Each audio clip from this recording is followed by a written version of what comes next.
This marriage is over, Sarah. The court will see every lie you've told, every secret you've tried to hide. Those were Davis's last words before sliding a folder of damning evidence across the table. Sarah thought her affair would remain hidden. She thought she could walk away untouched. But Davis had already built a case so airtight, it would strip her of everything she held dear. What came next will make you question whether betrayal is ever worth the risk. Viewers, let me ask you, if your spouse's phone lit up beside you one morning with the message, "Hope our plans for the weekend still stands. See you soon," and the message wasn't from anyone you knew, would you ignore it? Or would you start questioning everything you thought you knew about your marriage? That's the question Davis silently wrestled with on a Tuesday morning, as sunlight crawled through the blinds of his modest suburban home. To the outside world, Davis and Sarah were the portrait of a perfect young couple. Married for 7 years, parents of 3 lively children, their home carried the kind of laughter that made neighbors smile and envy linger on the edges of conversations. Davis was not a rich man, but he was a steady one. He worked long hours at a construction firm in the city, his hands rough with effort, but his heart soft with devotion to his wife and children. Every paycheck, no matter how modest, went first to bills, then to food, then to the tiny joys he could afford for his family. In Sarah, he thought he had found his safe harbor, the one person who would never betray him. But trust, like glass, can shatter with a single crack. That morning, as Sarah showered behind the locked bathroom door, her phone buzzed on the nightstand. Davis wasn't in the habit of snooping. In fact, he prided himself on respecting boundaries. But when the screen lit up, he couldn't unsee what it showed. "Sandra, hope our plans for the weekend still stands. See you soon." The words sliced into him like a blade. His breath caught. His chest tightened. He stared, his mind racing. Who was Sandra? And what kind of plans were being made without him knowing? His hands, trembling, reached for the phone. He told himself he would just glance, just confirm. With a swipe, he unlocked it. But when he opened the chat, the thread was blank. Every message gone. Not a trace, not a clue. As if the words he had seen were a ghost. At that very moment, Sarah emerged from the bathroom, wrapped in a towel, humming softly to herself. Her hair dripped water onto the tiled floor. Her smile was effortless. She kissed him casually, as though nothing in the world was wrong. Davis placed the phone back as quickly as he had picked it up, his expression carefully composed. He kissed her forehead, said goodbye to the kids, and walked out the door. But inside him, something had shifted. All day at work, he replayed the moment like a broken record. The glowing words on the phone, the blank message thread, the humming tune as Sarah stepped out of the shower. His mind became a battlefield where trust clashed violently with suspicion. He told himself it could be nothing. Maybe a friend, maybe a mistake. But why delete the conversation? Why hide it? That night, as Sarah slept peacefully beside him, Davis lay awake staring at the ceiling, the weight of doubt pressing on his chest. He didn't know it yet, but that single message would become the spark that ignited the darkest storm of his life. The storm was coming. The next morning, Davis tried to shake it off. He kissed his kids goodbye, sipped his coffee, and told himself he was overthinking. People delete messages all the time, right? Maybe it was private, maybe it was nothing. But the seed of suspicion, once planted, does not stop growing. It takes root, spreading like ivy across the mind. Every smile Sarah gave him in the following days felt like a mask.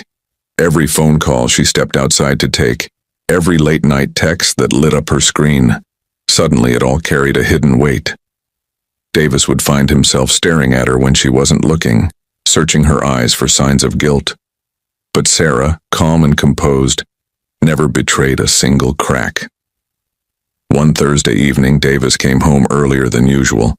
Sarah wasn't in the living room, nor was she in the kitchen. He climbed the stairs quietly and heard her voice, soft, secretive. She was on the phone in their bedroom. "Of course, yes, I'll be there. Don't worry, no one knows." Silence. then a small laugh. Davis froze outside the door, every word etching itself into his bones. His hand hovered near the doorknob, but he couldn't bring himself to push it open. Instead, he backed away, his heart pounding. By the time Sarah stepped out a few minutes later, wearing her usual smile, Davis was downstairs pretending to watch television. That night, lying in bed with her beside him, he knew he couldn't ignore it any longer. But confronting her outright, that felt dangerous.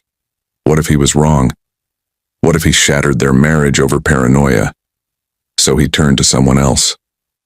The following week, during his lunch break, Davis sat in his car staring at a business card he'd taken from a bulletin board at the cafe near his office. It read, Andrew Price, Private Investigations, Discreet, Confidential. His fingers tapped against the steering wheel as he weighed the cost. Hiring an investigator would mean dipping into their savings, the money set aside for their children's school fees, for emergencies, for their fragile security as a family. But what was the price of peace of mind? The decision, once made, was irreversible. That afternoon, Davis called the number. Andrew Price's voice was calm, measured, the kind of tone that made you feel you weren't alone. They agreed to meet in a quiet diner on the edge of town. When Davis arrived, Andrew was already there, mid-40s, salt and pepper hair, sharp eyes that missed nothing.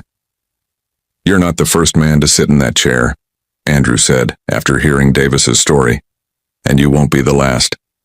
But before we proceed, you need to be certain you want the truth, because once you see it, there's no going back. Davis stared into his coffee, his hands clenched tight around the cup. I want to know. Whatever it costs me, I need to know. Andrew nodded slowly, sliding a small notebook across the table. Then let's begin.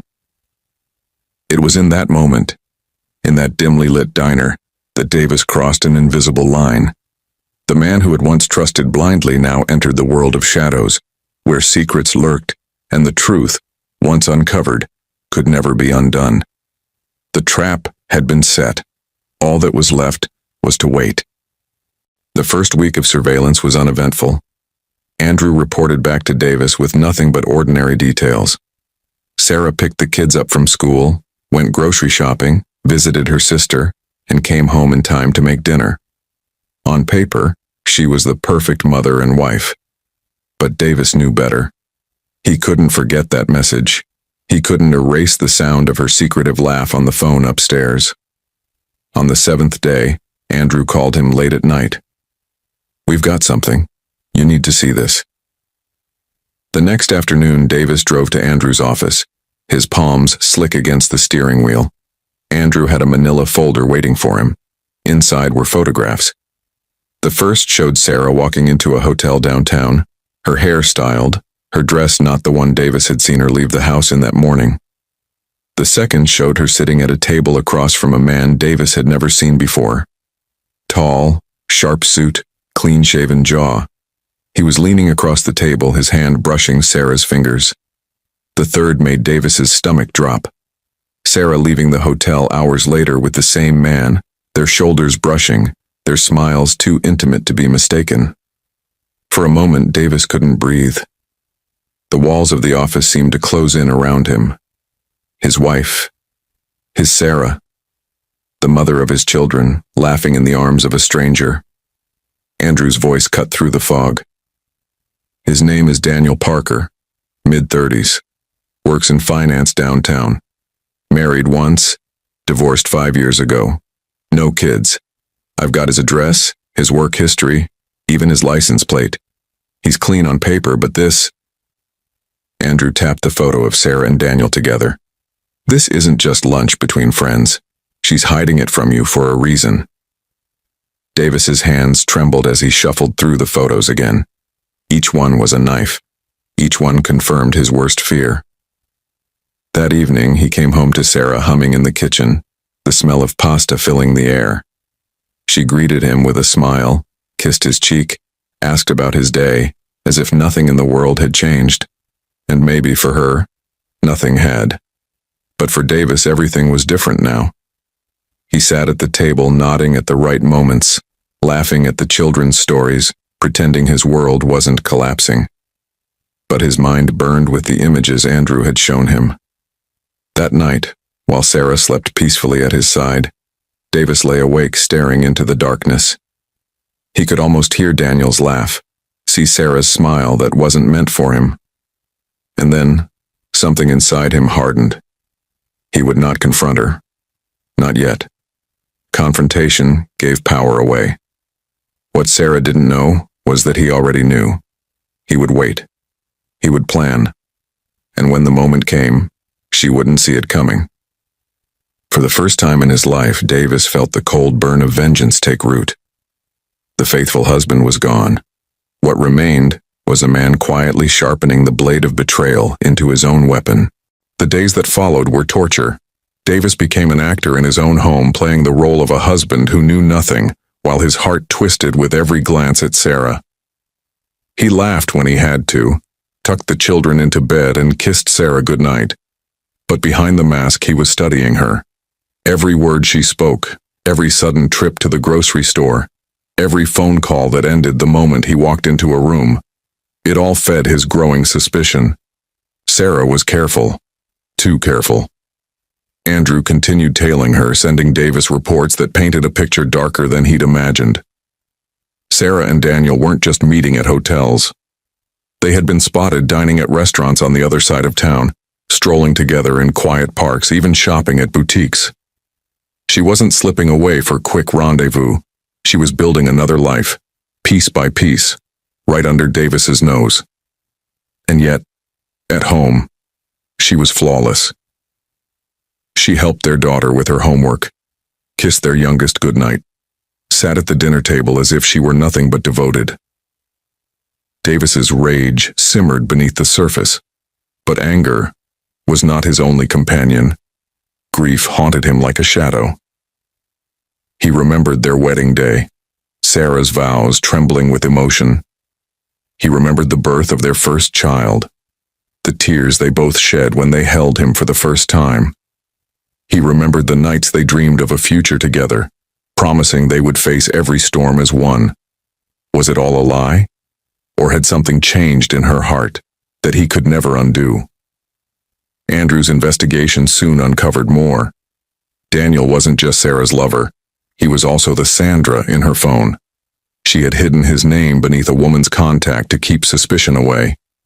Every secret text, every whispered call, every weekend visit to her cousin's house had really been a carefully crafted alibi. Andrew laid out the truth in cold detail. She's not just being careless, Davis. She's being strategic. People who hide like this, they don't stop on their own. They only stop when they're caught. The words pierced Davis deeper than he expected. That night, Davis sat in his car outside their house, staring at the home he had built for his family. Inside were his 3 children, asleep in their beds. Inside was Sarah, the woman who once promised to honor and cherish him. Inside was a life he had sacrificed everything for, now crumbling. For a fleeting moment, he considered confrontation. He imagined storming into the house, demanding answers, forcing Sarah to confess.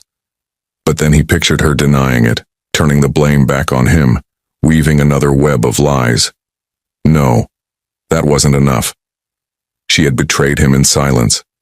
He would destroy her with silence. From that night on, Davis stopped being a man searching for the truth. He had the truth. Now, he was a man preparing for the reckoning.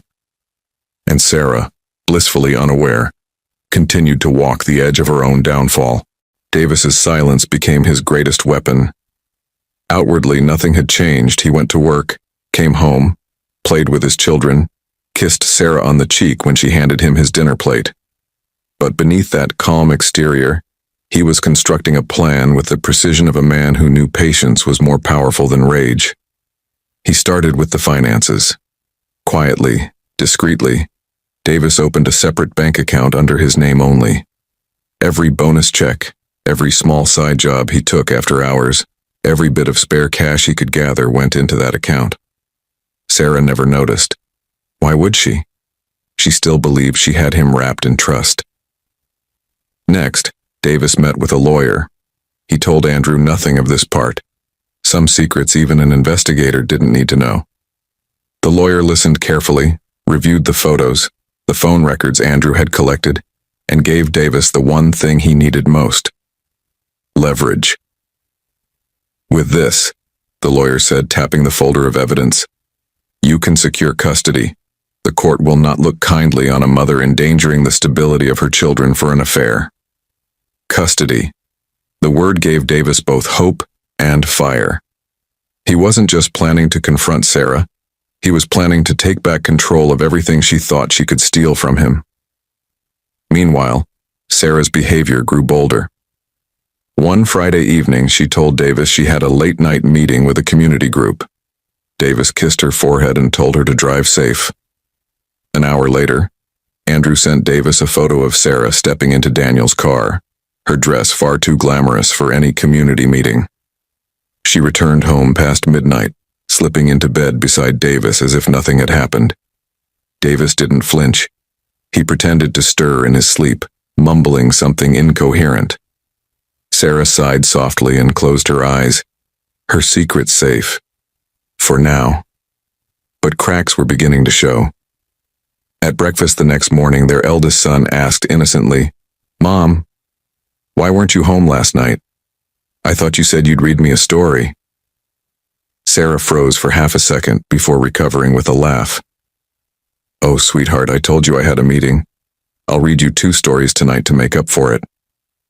Davis caught the way her eyes flickered toward him, searching for a sign of suspicion. He gave her none. Instead, he smiled at the kids and carried on the conversation. But inside, his resolve grew harder. He noticed other things too. Her sudden interest in new clothes, her phone never leaving her side, her laughter when texting late at night. She was drifting further from their life together, further from the home they'd built. And Davis let her drift. He let her believe she was untouchable. He let her dance on the edge of ruin without knowing the ground beneath her was already breaking. Sarah thought she was living 2 lives. She didn't realize one of them was already burning to ash. By the 3rd month of Andrew's investigation, Sarah's double life was unraveling faster than even Davis anticipated. What had begun as secret meetings and hushed phone calls was now escalating into recklessness. She stayed out longer. She returned home smelling faintly of cologne that wasn't Davis's. She told lies with less care, as if convinced Davis would never doubt her. But he doubted. He knew. And every detail Andrew uncovered only added fuel to the fire Davis was carefully building. One Thursday evening, Davis was helping their daughter with her math homework when Sarah emerged from the bedroom in a black dress he had never seen before. She looked radiant, glowing even, but her eyes wouldn't meet his. "Book club night," she said casually, grabbing her purse. Davis raised an eyebrow but kept his voice steady. "That the new dress for book club?" Sarah laughed, a little too quickly. "Oh, you know me. Just wanted to look nice." She kissed him on the cheek and left. Minutes later, Davis's phone buzzed. A message from Andrew. Photo. Sarah, arm in arm with Daniel, stepping into a downtown restaurant, her laughter frozen mid-frame. Davis stared at the picture, his heart no longer breaking but hardening into stone. He had learned to master the rage, to let it sharpen into focus. That night, while Sarah slept beside him, he quietly went through her purse. Tucked in the side pocket was a receipt from the very restaurant Andrew had photographed. 2 entrees, 2 glasses of wine, a dessert for 2. Paid in cash. It wasn't the receipt that hit him hardest. It was the effort she put into covering her tracks. Sarah wasn't careless, she was deliberate. She was planning a future without him, and he knew it. The following week, Andrew's reports turned darker. Sarah had not only been spending nights with Daniel but had visited a realtor's office with him. Together they were shown pictures of homes, small suburban houses not far from the city. Sarah had smiled as she walked through the model home, her hand brushing Daniel's arm as though she belonged there with him. When Andrew told Davis this, he felt the final thread of patience snap. She wasn't just cheating, she was plotting to replace him entirely. That night, Davis sat alone in the kitchen long after everyone had gone to bed. The silence of the house pressed in on him. The refrigerator hummed faintly, the clock ticked steadily, and in the stillness he realized the truth. Sarah wasn't coming back to him. Not really. She had already left in her heart. But if she thought she would take the children, the house, or his dignity with her, she was gravely mistaken. Davis leaned back in his chair, eyes fixed on the ceiling, and whispered to himself, "She thinks she's writing her story, but I'll be the one to end it." From that moment, the game changed. Davis no longer simply wanted the truth. He wanted justice. And Sarah, unaware of the storm brewing under her own roof, continued to live as if she was untouchable. The silence in the house grew heavier with each passing day. To Sarah, everything seemed normal. Davis was still the calm, steady husband she thought she could manipulate. But beneath his composure, Davis was moving pieces like a chess master setting up checkmate. It began subtly. One Saturday morning, while Sarah took the kids to the park, Davis changed the locks on the house. He told himself it was for safety, should she ask, but in truth it was preparation. He didn't want her waltzing back into the home once the truth came out. Next, he finalized arrangements with his lawyer. Custody papers were drafted, backed by Andrew's airtight evidence. Hotel receipts, photographs, time-stamped videos, even voice recordings from calls Andrew had intercepted. It was all there. A devastating file that painted Sarah not as a loving mother, but as a reckless woman jeopardizing her family. When Davis saw the documents neatly stacked in a folder with his name, he felt a strange calm wash over him. It wasn't victory, not yet, but it was the certainty that her lies would not win. Meanwhile, Sarah was growing careless. That very evening, she came home late, her hair disheveled, perfume clinging to her skin in a way that didn't belong to their bedroom. Davis waited at the kitchen table, sipping tea, watching her fumble for excuses. "Sorry," she said with a quick smile. "Traffic was insane, you know how Fridays are." Davis studied her for a moment, then smiled back. "Of course. I know how Fridays are." She exhaled in relief, not realizing that every word, every excuse, was just another brick in the wall closing around her. The turning point came a week later. Andrew sent Davis a video clip, Sarah and Daniel entering a hotel room together, hand in hand. Hours later, they emerged, Daniel's arm wrapped around her waist, as though she were his wife. Davis watched the footage in silence. Then he forwarded it directly to his lawyer. The next day, he emptied their joint savings account into his private one. He wasn't going to let Sarah use their hard-earned money to build her fantasy life with another man. By now, Davis wasn't just preparing for confrontation. He was preparing for war. And Sarah continued her charade. She laughed at the dinner table, kissed him goodnight, played the role of devoted wife with chilling confidence. If she noticed that Davis had grown quieter, she assumed it was stress from work. She didn't see the trap closing in. Late one night, Davis stood in the hallway, watching her sleep. She looked peaceful, almost innocent, her chest rising and falling with each breath. For a fleeting second, memories of their love washed over him, the woman he had fallen for, the vows they once exchanged, the life they had built. But then he remembered the message, the photos, the lies. The woman lying in that bed was not his wife anymore. She was a stranger wearing his wife's face, and soon, she would be exposed.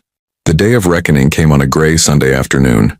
The children were at Davis's sister's house for the weekend, giving him the space he needed for what was about to unfold. Sarah left that morning dressed casually, saying she was meeting Sandra for brunch. Davis kissed her cheek, nodded, and watched her drive away. He knew where she was truly headed. Andrew had already sent him the location, another rendezvous with Daniel at the hotel downtown. Hours later, Davis changed the locks on the front and back doors, leaving only his key functional. He sat in the living room, the folder of evidence spread neatly on the coffee table, waiting. By evening, Headlights washed across the driveway. Sarah stepped out of the car, her hair slightly tousled, her blouse half unbuttoned, a smile still playing on her lips from whatever Daniel had whispered to her before she left. She walked up the steps casually, unlocked the door, and froze. The key wouldn't turn. Confusion flickered across her face. She tried again, jiggling the lock. Nothing. Her smile faded. She knocked lightly, then harder. "Davis? Honey, are you home?" Davis rose slowly, walked to the door and opened it just wide enough to meet her eyes. His face was calm, almost too calm. "Why won't my key work?" Sarah asked, her voice tinged with forced lightness. "Because this isn't your home anymore," Davis said evenly. The words hit her like a slap. She blinked rapidly, trying to process. "What are you talking about? Stop joking, let me in." Davis opened the door wider, revealing the coffee table behind him, the photographs, the receipts, the recordings, all laid out like a courtroom exhibit.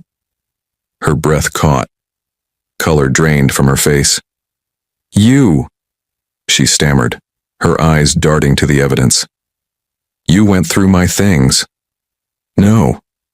Davis cut her off, his voice sharp but steady. "I hired someone. A private investigator. He followed you. He documented everything. Every hotel, every dinner, every lie." Sarah's lips parted in shock, her eyes wide as the weight of his words sank in. She reached for the doorframe to steady herself. "Davis, please, it's not what you think." "It's exactly what I think," he said, his tone rising for the first time. "While I worked myself to the bone to give you and our children a life, you were out there building another one. With him." Tears welled in her eyes. She stepped closer, lowering her voice to a whisper. "I never wanted to hurt you. I needed more. I felt invisible, forgotten." Davis's jaw tightened. "You didn't feel invisible when you smiled at him the way you used to smile at me. You didn't feel forgotten when you planned a future behind my back." Her tears spilled over. "Please, Davis, we can fix this. For the kids." "The kids," Davis snapped, cutting her off again. "You think the court will side with you after seeing all this? After watching you throw away your family for a man who will leave you the moment things get hard?" Silence. Sarah's shoulders shook as she realized the truth.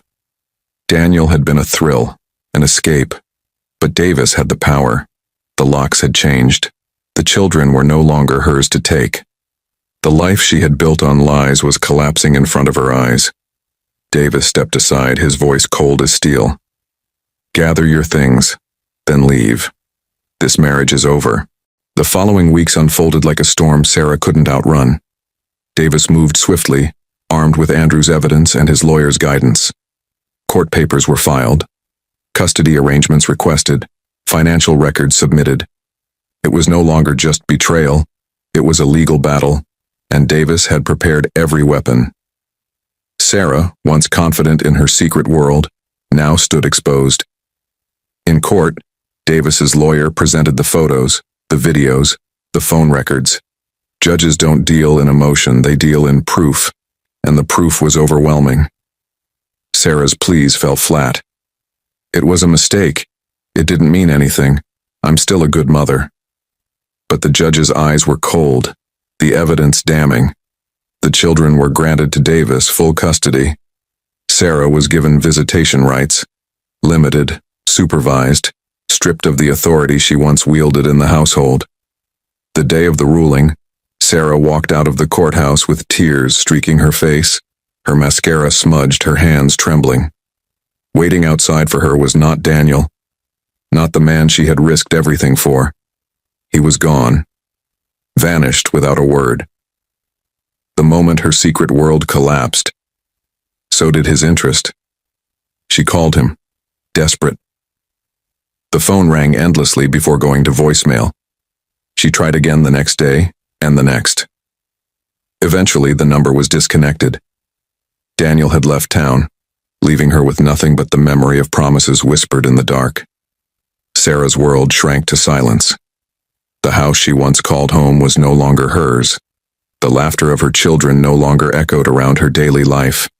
Even her friends, once envious of her perfect marriage, distanced themselves from the scandal.